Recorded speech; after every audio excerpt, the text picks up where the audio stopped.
Thank you, sir. Shri Vishwajit Daimari, धन्यवाद sir. you have 4 minutes. Okay sir, आपके जोड़िए में हमारे जो फाइनेंस मिनिस्टर है उसके नज़र नॉर्थ ईस्ट के तरफ ले जाना चाहता हूँ। सारे जो बिल पे जितना भी ये पॉलिसी लिया गया है, इसको किस तरह से नॉर्थ ईस्ट के लिए लाभदायक कर सकता है, इसको सोचना बहुत जरूरी है। सारे भारतवर्ष में नॉर्थ ईस्ट एक ऐसी जगह है जो कि हमारे देश के अन्य प्रांतों के साथ नहीं मिलता है। वहाँ के मौसम, जल, वायु, वहाँ के लोग, विचारधारा सब अलग है।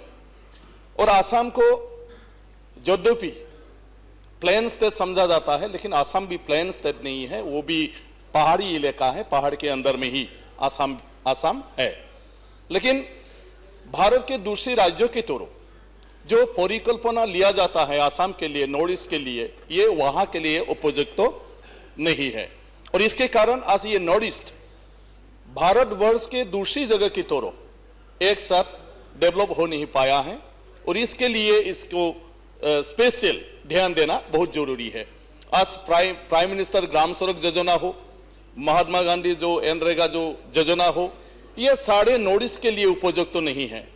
प्राइम मिनिस्टर ग्राम सड़क योजना इस रास्ते को बनाने के लिए जो वहां पर नियम कानून बनाया गया है, वहां के लिए प्रॉब्लम है, क्योंकि वहां पर ब्रिज की ज्यादा प्रोविजन नहीं होता है। और नॉर्थ ईस्ट में और 2 किलोमीटर 3 किलोमीटर रास्ते के अंदर एक बड़ा बड़ा ब्रिज आ जाता है, क्योंकि वहां पर बहुत नदियां है। तो इसके कारण प्राइम मिनिस्टर ग्राम सड़क योजना के जरिए जिस तरह से लोगों को कम्युनिकेशन में सुविधा देने के लिए कोशिश कर रहा है, ये नॉर्थ ईस्ट में कभी हो नहीं पाएगा।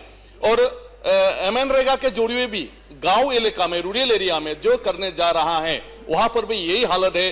अगर हम गांव में एक छोटा सा रास्ता भी बांधना पड़ता है तो हर किलोमीटर में हम लोगों को 6-7 ऐसे स्लैब कालभार वगैरह करना पड़ता है, जो कि मनरेगा के अनुसार वहां पर हम लोग सिर्फ मजदूरी दे सकता है, उसमें हम लोग ब्रिज बना नहीं सकता है। तो इसके लिए जो भी परियोजना क्यों ना ले, हम लोगों ने इसके लिए नॉर्थ ईस्ट के लिए थोड़ा दूसरा तरीका से चिंता करना चाहिए। और वहां के लिए फंड कैसे व्यवहार किया जाएगा, फंड का प्रोविजन किस तरह लिया जाएगा, इसको विचार करना चाहिए, तो भी हम लोग सक्सेसफुल हो पाएंगे। आज इसके कारण ही नॉर्थ ईस्ट के लोग हर समय आंदोलन से ही गुजर रहा है। इंडिया फ्रीडम होने के बाद नॉर्थ ईस्ट ज्यादा अशांत रहा, इससे आगे तो ज्यादा शांति था। जब से ये देश बना गया, देश बनाने के बाद यहाँ के जो परिकल्पना है, परियोजना है, ये नॉर्थ ईस्ट के लिए सुविधाजनक नहीं हुआ। और इसके लिए नॉर्थ ईस्ट के लोग खुद को ही वंचित समझते हैं, और इसके लिए हर समय वहां लोग आंदोलन करते आ रहा है। तो इसको महत्व देना चाहिए। आज नॉर्थ ईस्ट के जो स्टेट्स है उसमें 6 शेड्यूल के जरिए कुछ एडमिनिस्ट्रेटिव व्यवस्था दिया गया है, और वहां पर हमारी जो डिपार्टमेंट है उसको डायरेक्टली इंप्लीमेंट करने के लिए क्षमता भी दिया गया। लेकिन केंद्रीय सरकार से जितना भी हमारा प्रोजेक्ट वगैरह स्कीम होता है, इसको इंप्लीमेंट करने के लिए काउंसिल इलाका में कैसे करेगा, इसका कोई मैकेनिज्म नहीं है। तो उसको भी देखना चाहिए। इसलिए कुछ प्रोग्राम केंद्रीय सरकार के द्वारा लिया गया, वो ग्रासरूट लेवल पे इंप्लीमेंट करने में थोड़ा प्रॉब्लम आ जाता है। जैसे एनआरसी में हो, प्राइम मिनिस्टर ग्राम सड़क योजना हो, दूसरा हो, क्योंकि यहाँ पर सिर्फ स्टेट को मेंशन किया गया है, काउंसिल इलाका में इसको कैसे करेंगे इसका कोई उसमें मेंशन नहीं है। तो ऐसे कुछ चीजें हैं, कम समय पे आप लोगों को मैं बता नहीं सकता हूं।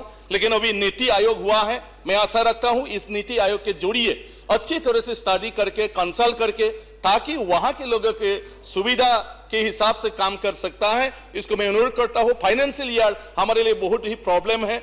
अभी यहाँ फाइनेंशियल ईयर शुरू हो गया, हमारा बारिश शुरू हो गया, 6 महीना हम लोग काम कर नहीं सकता है। तो इसके लिए भी इंडिया के साथ जो ये फाइनेंशियल का जो ये पॉलिसी है, ये वहां के लिए सुविधाजनक नहीं है। इस चीजों को भी देखना है।